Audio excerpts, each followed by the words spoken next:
Hello, good evening dear students. मैं Gaurav Chawla आरसीवी academy में आप सभी स्टूडेंट्स का हार्दिक स्वागत करता हूं। जैसा कि अपने पढ़ रहे थे कंपाउंड इंटरेस्ट यानी कि चक्रवर्ती ब्याज, जिसमें अपने बेसिक तरीके से चक्रवर्ती ब्याज निकालना सीखा था। और दूसरा तरीका मैंने क्या बताया था, 2 वर्ष का ब्याज निकालना है तो 2 और 1, 3 वर्ष का ब्याज निकालना है 3 3 1, 4 वर्ष का ब्याज निकालना है तो 4 6 4 1। ये आपको एक तरीका बताया था जिसमें आपको डायरेक्ट ध्यान रखना था कि ब्याज को अपने किस तरीके से निकालेंगे। अब यहाँ पर मेरी बात समझना, अपने अब पढ़ेंगे दूसरा टाइप। पहले ही मैं आपके साथ डिस्कस कर देता हूँ, जिसके अंदर ये पूछा जाएगा, या तो दर पूछी जाएगी या क्या पूछा जाएगा, समय। दर और समय तभी पूछ सकते हैं जब अपने को मूलधन दिया हो या ब्याज दिया हो या मिश्रधन दिया हो। इन तीनों में से आपको 2 चीज दी होगी, मूलधन दिया होगा या ब्याज दिया होगा, या मूलधन दिया होगा या मिश्रधन दिया होगा। समझ में आ गई क्या बात आपको? अब यहाँ पर देखिए क्वेश्चन किस हिसाब से आता है वो अपने डिस्कस करते हैं। आपको फॉर्मूला तो याद होगा, मैंने आपको फॉर्मूला बताया था P इंटू एम एफ, ऊपर क्या बताया था टाइम, और इक्वल में क्या बताया था मिश्रधन। या आपको मैंने क्या बताया था P इंटू 8 प्लस दर बटा में 100, ये आपको हिंदी में मैंने बता दिया था समय, और इक्वल में क्या कहलाता है मिश्रधन। और यहाँ पर क्या हो जाएगा, P की जगह यहाँ क्या हो जाएगा मूलधन। एमएफ का मतलब ही होता है 1 प्लस दर बटा में 100, 10% है तो ब्याज तो हमेशा बढ़ के ही मिलता है, इसलिए 110 बटा में कितना हो जाएगा, 100 हो जाएगा। क्वेश्चन देखिए क्या लिखा हुआ है, पहले अपने देखें। जब भी क्वेश्चन करोगे तो सबसे पहले आप क्वेश्चन में दी गई चीजें एक साइड में लिखिए। यदि आप पहली बार पढ़ रहे हैं या आप आगे सीखना चाहते हैं तो क्वेश्चन को करने का जो तरीका होता है वो यही होता है। यहाँ पर देखिए क्या दिया हुआ है, 8,000 रुपए की धनराशि दी हुई है, जिसका मतलब ये हो गया कि इस बंदे ने अपने को जो मूलधन दिया हुआ है, और मूलधन कितना दिया हुआ है 8,000 दिया हुआ है, जिसमें 5% की क्या दी हुई है, दर दी हुई है, जिसमें दर अपने को कितनी आ जाएगी 5%। समझ में आ गया क्या? कितने वर्ष के बाद, यहाँ पर इसका मतलब ये हो गया कि अपने को ये बंदा क्या पूछ रहा है, टाइम तो अपने से पूछ रहा है 1261 रुपए का क्या देगा, ब्याज देगा। 1261 रुपए का ब्याज देगा, तो यहाँ पर आई इक्वल क्या लिख लिया, यहाँ पर मैं लिख देता हूं 5% की चक्रवर्ती ब्याज की दर से। यहाँ पर इतनी लाइन ये भी लिख लेना, 5% चक्रवर्ती ब्याज की दर से। समझ में आई ये बात कि नहीं आई है? अब यहाँ पर देखिए, अपने को यदि फॉर्मूला के रिलेटेड बात करें तो फॉर्मूला के रिलेटेड अपने को सब कुछ चीजें दे रखी है। क्या दे रखा है, फॉर्मूला क्या होता है, P into M F time equal में मिश्रधन। मैं दोनों ही फॉर्मूले लगाकर बताऊंगा, फिर आप डिफरेंस देखना, डिफरेंस कुछ है या नहीं है। थोड़ा क्या अजीब सा लगता है कि एमएफ पढ़ना आसान लगता है, थोड़ा सा अजीब सा लगता है। 1 प्लस दर बटा में 100 टी, और इक्वल में यहाँ क्या है मिश्रधन। पी कितना दिया हुआ है अपने को 8,000। एमएफ मतलब होता ही दर है, एमएफ का मतलब फाइनल बटा इनिशियल होता है। 5% दर है तो यहाँ पर कितना हो जाएगा 105 बटा में 100, और जिसमें से अपने को तो टाइम यहाँ पर पूछ ही रहा है, और इक्वल में क्या दे रखा है मिश्रधन। मिश्रधन क्या होता है, मूलधन प्लस ब्याज होता है, जिसमें मूलधन आपको 8,000 दे रखा है और आई अपने को 1261 दे सका है। मिश्रधन क्या होता है, मूलधन प्लस ब्याज, जिसमें ये जुड़कर कितना हो जाएगा 9261। तो यहाँ पर देखिए जो मिश्रधन निकल कर आ गया वो कितना आ गया 9261। समझ में आई है बात कि नहीं समझ में आई है? यदि इस तरीके से करूंगा तो यहाँ पर देखिए ये 8,000 दे रखा है, और यहाँ पर क्या करूंगा 1 प्लस 5 बटा में क्या लिखूंगा 100, और यहाँ पर टी इक्वल में क्या आ जाएगा मिश्रधन, और मिश्रधन कितना आ गया 9261। अब यहाँ पर देखिए 100 इंटू 100 होता है, 100 प्लस 5 कितना हो जाएगा, वापिस बन तो यही गया ना 105 बटा में 100, वापिस बना या नहीं बना। इसलिए तो मैंने यहाँ पर एमएफ का यूज कर रहा हूँ। क्यों कर रहे हैं, क्योंकि अपने पीछे पढ़ के आए हैं मल्टीप्लाई फैक्टर। समझ में आ गई क्या बात? अब देखो क्वेश्चन तो सेम ही बन चुका है, इसमें एक स्टेप ये ज्यादा लगा, यहाँ पर ये अपने को एक स्टेप ज्यादा लिखने की जरूरत नहीं है। अब यहाँ पर देखिए, यहाँ पर देखो इसको 5 से काटोगे तो 21 बटा कितना आ जाएगा 20, और ये कितना है टाइम, और इक्वल में क्या दिया हुआ है 9261, और बटा में कितना आ जाएगा 8,000। जो P इंटू में है तो वो कहाँ चला जाएगा, इक्वल में चला जाएगा। समझ में आ गई बात की नहीं समझ में आ गई?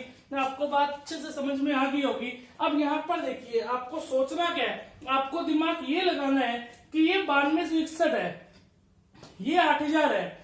अब यहाँ पर देखिए यहाँ टाइम कैसे निकला जाएगा, जब भी चक्रवृद्धि ब्याज का क्वेश्चन करना हो आपका कभी ना कभी वो या तो क्यूब बनेगा या वो स्क्वायर रूट बनेगा, या तो वो क्यूब रूट बनेगा या वो स्क्वायर रूट। अब 9261 आपको 21 तक तो क्यूब रूट याद ही करना पड़ेगा। ऊपर लिख रहा हूं कि 9261 यही लिख देता हूं। 9261 किसका क्यूब रूट होता है, 21 का।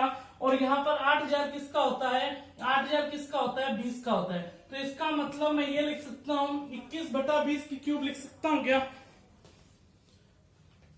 21/20 की क्यूब मैं लिख सकता हूं ना। 21 की क्यूब कितनी होती है 9261, और 20 की क्यूब कितनी होती है 8,000। और यहाँ पर भी क्या है 21 बटा कितना है 20, और ऊपर कितना है टाइम।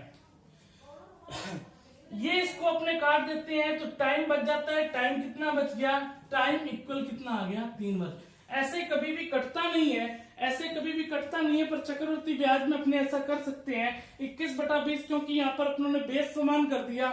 जब बेस समान कर दिया तो पावर भी यहाँ पर क्या हो जाएगी, जो टाइम है टाइम इक्वल में कितना आ जाएगा 3 वर्ष आ जाएगा। समझ में आई है बात की नहीं समझ में आई है। कहने का मतलब ये है यदि यहाँ पर 3 की क्यूब को इक्वल में लिखना है तो यहाँ भी मैं 3 की क्यूब ही लिखूंगा ना, तभी ये दोनों आपस में बराबर होंगे। ऐसे तो ये बराबर हो नहीं सकते। तो 21/20 t और t इक्वल कितना आ जाएगा अपने को 3 वर्ष। तो इस क्वेश्चन को आप नोट कीजिए। नेक्स्ट क्वेश्चन आप करके देखिए।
हाँ जी, हो गया होगा आपको ये क्वेश्चन, आपने नोट कर लिया होगा। सेकंड नंबर क्वेश्चन देखिए। सेकंड नंबर आपको किस तरीके से करना है यहाँ पर समझते हैं बात को।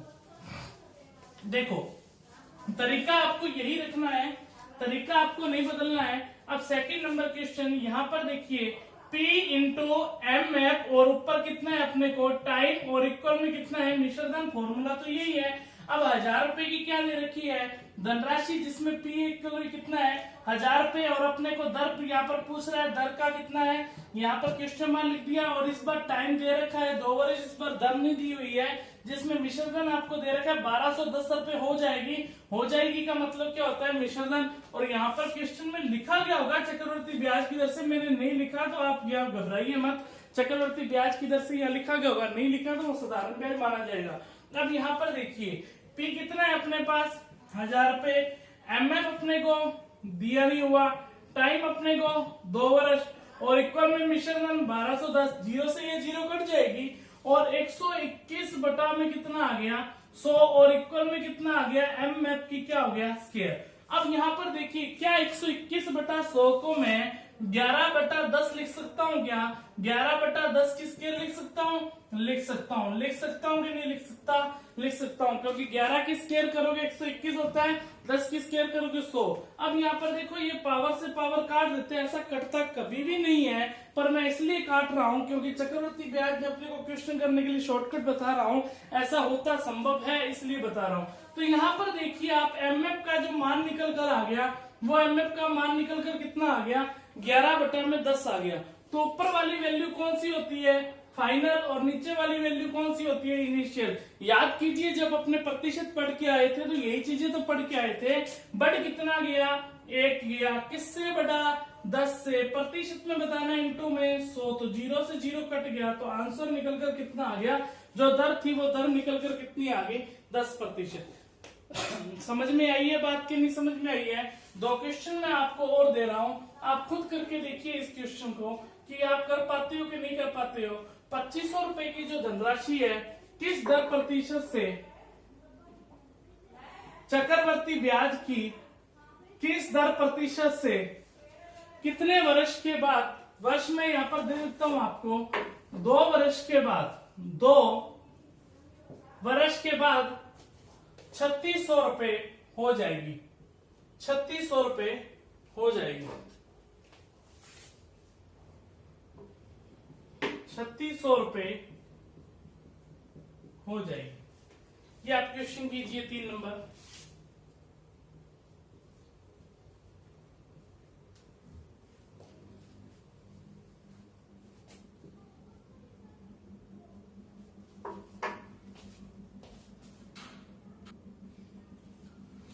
चार नंबर क्वेश्चन चेंज कर रहा हूं। 4900 रुपए की धनराशि किस दर प्रतिशत से 2 वर्ष के बाद आपको 8100 रुपए हो जाएगी।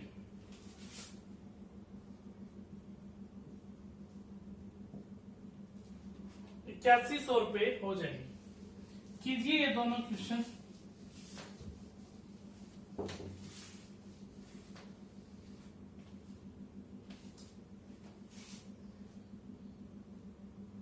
कीजिए।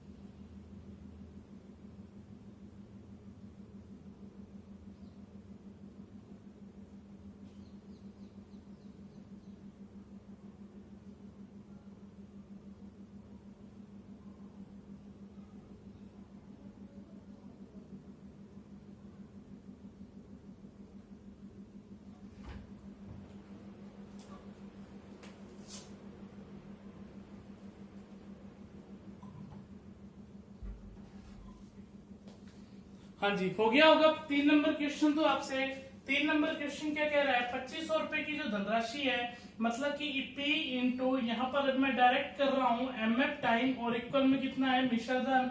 P कितना दिया हुआ है अपने को 2500, और अपने को दर नहीं दे रखी, और टाइम 2 वर्ष दे रखा है, और इक्वल में मिश्रधन कितना कह रहा है 3600 रुपए हो जाएगी। 2 जीरो से ये 2 जीरो कट जाएगी, और यहाँ पर देखिए ये कितना आ जाएगा 36 बटा कितना आ जाएगा 25, और यहाँ पर देखिए ये MF की यहाँ पर कितनी है पावर आ जाएगी। समझ में आ गया कि नहीं आ गया। अब यहाँ पर देखिए क्या 36 बटा 25 को आप ये लिख सकते हो क्या 6 बटा 5 की होल स्केयर लिख सकते हो, और यहाँ पर देखिए यहाँ पर ये MF की क्या बन गया स्केयर, ये कट जाएगा, तो MF का जो मान निकल कर आ गया वो कितना आ गया 6 बटा 5, और यहाँ पर देखिए बढ़ कितना गया 1 बढ़ गया, किससे बढ़ा 5 से। प्रतिशत में बताना इंटू में 100, तो कितना आसान क्वेश्चन है। यहाँ पर अपने को जो दर निकल कर आ गई वो दर कितनी निकल कर आ गई 20% से। इसी तरीके से ये 4 नंबर क्वेश्चन है। देखो स्क्वायर क्यूब ये याद होनी चाहिए, तभी आप क्वेश्चन कर पाओगे। ऐसे आपके क्वेश्चन करने का कोई तरीका नहीं है, ऐसा संभव नहीं है कि आप ये स्क्वायर क्यूब की याद किए बिना ही आप क्वेश्चन को कर दो, ऐसा संभव नहीं हो सकता। इसलिए मैंने कहा था कि पहले सबसे पहली क्लास मैंने स्क्वायर ही दी थी, फिर मैंने क्यूब बताया था, क्यूब रूट बताया था। इसलिए बताया था क्योंकि ये चीजें जो अर्थमेटिक में काम आने वाली चीजें हैं, अब आपको एहसास हो रहा होगा, तब आपको एहसास नहीं होगा यही चीज कहाँ काम आएगी, पर अब आप देख सकते हो ये चीजें कहाँ काम में आती हैं। समझ में आई है बात के नहीं समझ आई है। 4 नंबर आप क्वेश्चन कर सकते हो। जो क्वेश्चन करने का जो तरीका है वो टाइम निकालना भी आपको बता दिया, और यहाँ पर आपको दर निकालना भी बता दिया। अब देखो लैंग्वेज बदल सकती है, क्वेश्चन की वैल्यू चेंज हो सकती है, पर क्वेश्चन करने का जो तरीका है वो चेंज नहीं होगा। बात रहती है प्रैक्टिस की। प्रैक्टिस तो देखो खुद जो कर रहे हो वो तो कंटिन्यू करते रहो, ठीक है।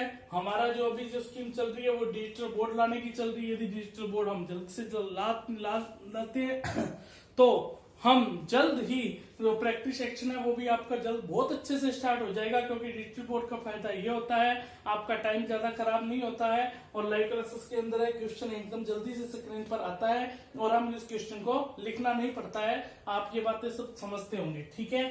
तो अभी आप जो है अभी जो टाइप चल रहे हैं उसको आप पढ़ते रहिए और आगे से जो कल हमारी जो क्लास होगी वो नेक्स्ट टाइप पढ़ेंगे कि चक्रवर्ती ब्याज में अपने नेक्स्ट टाइप कौन कौन से पढ़ सकते हैं। तो दर निकालना बता दिए, सम निकालना है, बट एक यहाँ पर टाइम दर और समय से रिलेटेड एक और होता है जो अपने बिल्कुल चक्रवर्ती ब्याज के लास्ट में बात करेंगे, जो अर्धवार्षिक रूप से और तिमाही के रूप में, 4 माही के रूप में एक शर्त दी जाती है उसके हिसाब से पूछा जाता है। उसमें दर और समय, उसमें तो पूरा चक्रवर्ती ब्याज ही पूरा का पूरा कंप्लीट हो जाता है। कहने का मतलब जितना चक्रवर्ती ब्याज पढ़ा है ना उसके टाइप उसमें सब बनाकर वो अर्धवार्षिक एक शर्त के रूप में भी दे देता है। उसमें सिर्फ 5 मिनट का खेल है, ये चीज समझ में आ जानी चाहिए कि अर्धवार्षिक को अप्लाई कैसे करते हैं, फिर आपको कोई भी दिक्कत नहीं होगी। ये क्वेश्चन आप कर लेना, ठीक है। यदि आपको करवाना है तो मैं आपको करवा देता हूँ अभी। तो क्वेश्चन को ध्यान से देखना, यहाँ पर देखो डायरेक्ट रख रहा हूँ, यहाँ पर 49,100 रुपए की धनराशि है, दर अपने को पूछ रहा है और टाइम यहाँ पर देखिए 2 वर्ष दिया हुआ है और इक्वल में कितना है 8100, 20 से 20 कट जाएगी